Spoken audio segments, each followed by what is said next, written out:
You have been watching the trends. You have seen the prices climb. You have watched the inventory shrink. You have read the forums filled with desperate buyers and frustrated sellers.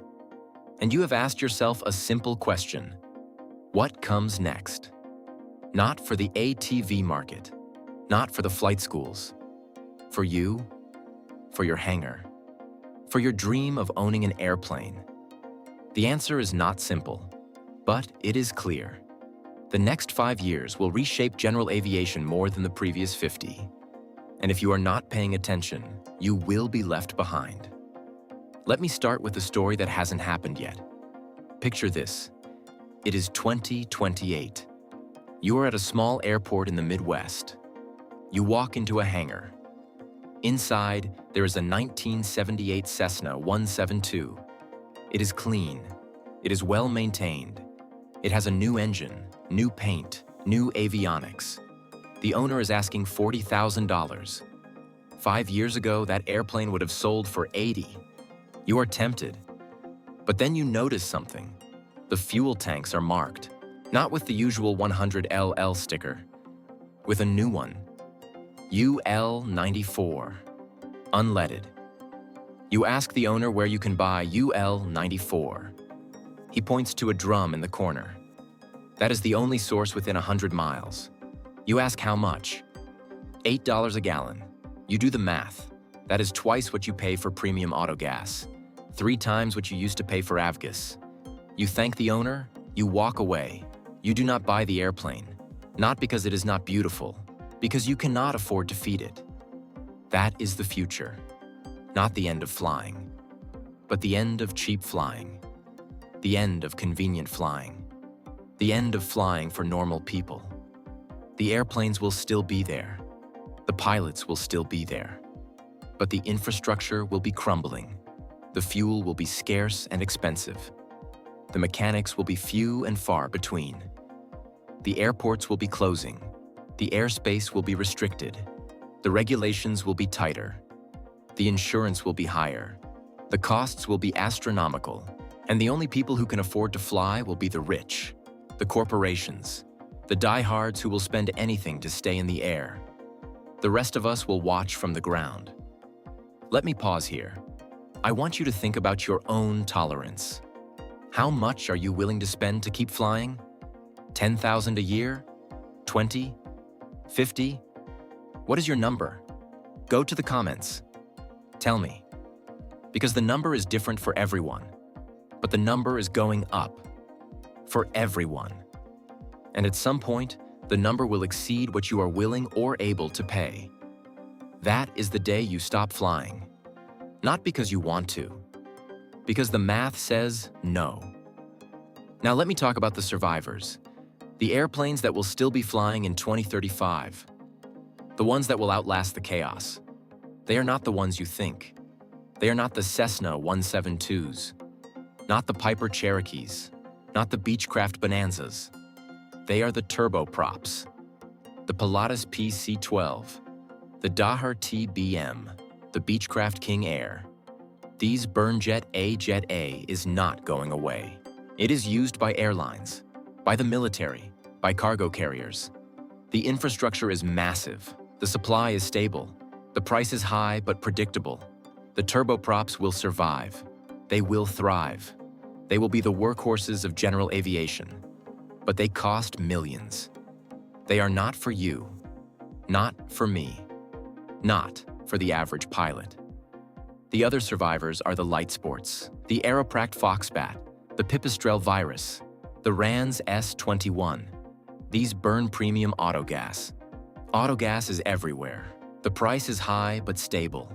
The engines are simple. The airframes are modern. The maintenance is cheap. The light sports will survive.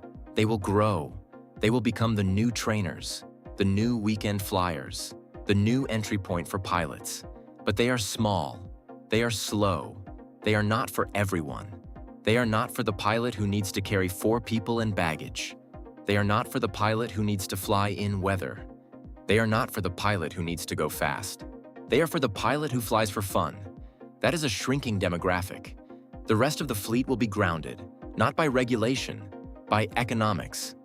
The cost of maintaining a 1970s Cessna will exceed the value of the airplane. The owners will not scrap them.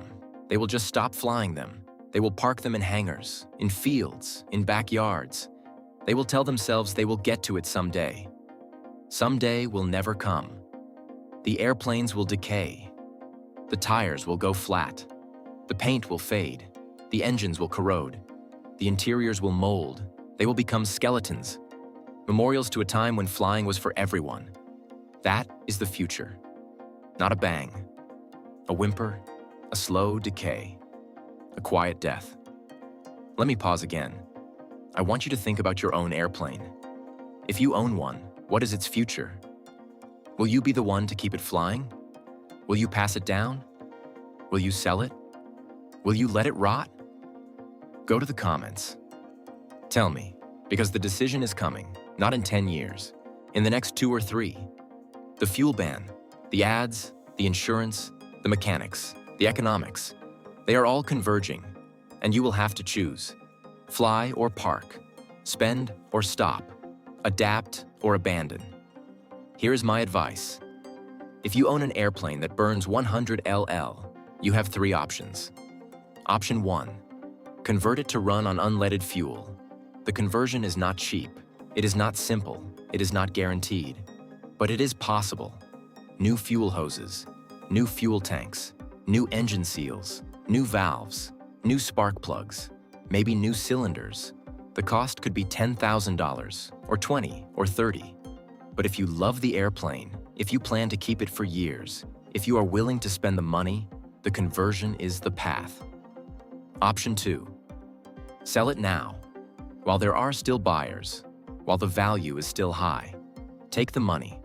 Buy something that burns Jet A or autogas, a light sport, a turboprop if you can afford it, a used Cirrus with the unleaded conversion already done. Get out of the 100 LL market before it collapses. Option 3, keep flying it until you cannot. Burn 100 LL while it is available. Do the ADs, pay the insurance, find the mechanics. And when the fuel runs out, when the parts dry up, when the costs become insane, park it. Walk away. Remember the good times. That is not a failure. That is a choice. A choice to enjoy the remaining years. A choice to accept the end. I am not telling you which option to choose. That is personal. That depends on your budget, your attachment, your mission, your age, your health, your family. But I am telling you that you have to choose. Doing nothing is a choice. It is the choice to let circumstances decide, to let the market decide, to let the regulators decide. That is a valid choice. But it is a choice. Own it. Now let me talk about the opportunities, because every crisis creates opportunities. The pilots who get out of 100 LL now will have cash. The pilots who stay in will have airplanes. The buyers will have leverage. The sellers will have urgency. The next 2 years will be a bloodbath for sellers, a gold mine for buyers. If you have cash, you will be able to buy airplanes for half of what they cost 3 years ago. Not because they are worse, because the owners are desperate, because the future is uncertain, because the market is frozen. That is your opportunity. Buy low, convert, fly, or buy low, hold, wait, speculate. The prices will eventually recover, not to 2022 levels, but to a new normal, a lower normal, a stable normal. The buyers who get in at the bottom will be the winners, but you have to be smart. Do not buy an airplane that cannot be converted. Do your research. Talk to mechanics. Talk to engine shops. Find out which models have approved unleaded conversions. Which ones do not. The Lycoming 0320 is convertible. The Continental 0200 is convertible. The Lycoming IO360 is convertible. The Rotax 912 is already unleaded. The big bore engines, the Continentals with 6 cylinders, the high compression Lycomings, those are harder. Some cannot be converted at all. Those airplanes will be worthless. Do not buy them, no matter how cheap. Let me give you a list. Safe bets. Any airplane with a Lycoming 0320, 0360, or I-0360. Any airplane with a Continental 0200. Any airplane with a Rotax 912 or 914. Any turbine. Any light sport that burns autogas. These are the survivors. These are the ones that will still be flying in 2035. Everything else is a gamble. Some gambles will pay off, most will not. Do not be a gambler. Be an investor. Be a pilot. Be smart. Here is my final thought. The next 5 years will be painful. For owners, for dealers, for manufacturers, for pilots. The transition from leaded fuel will be messy. The ADs will be expensive. The mechanics will be scarce. The insurance will be costly. The airports will close. The pilots will quit. But at the end of the tunnel, there is light. A smaller fleet. A more efficient fleet. A cleaner fleet. A fleet that runs on fuel that will be available for decades. That is the future. Not the future we wanted, but the future we have. The question is not whether we accept it. The question is how we navigate it, how we protect our investment, how we preserve our passion, how we keep flying. I want to hear from you. What is your plan? Are you converting, selling, holding, walking away? Go to the comments, tell me, because we are all in this together. The pilots, the owners, the mechanics, the dreamers. We are the ones who will carry general aviation through the crisis. We are the ones who will decide what survives and what does not. Not the regulators, not the manufacturers, not the market. Us, the pilots, the ones who love to fly. That is our power. That is our responsibility. That is our future. Use it wisely. Fly while you can. And when you cannot, remember why you did. That is the only thing that cannot be taken from you. The memory, the love. The sky, it is ours, forever, no matter what comes next.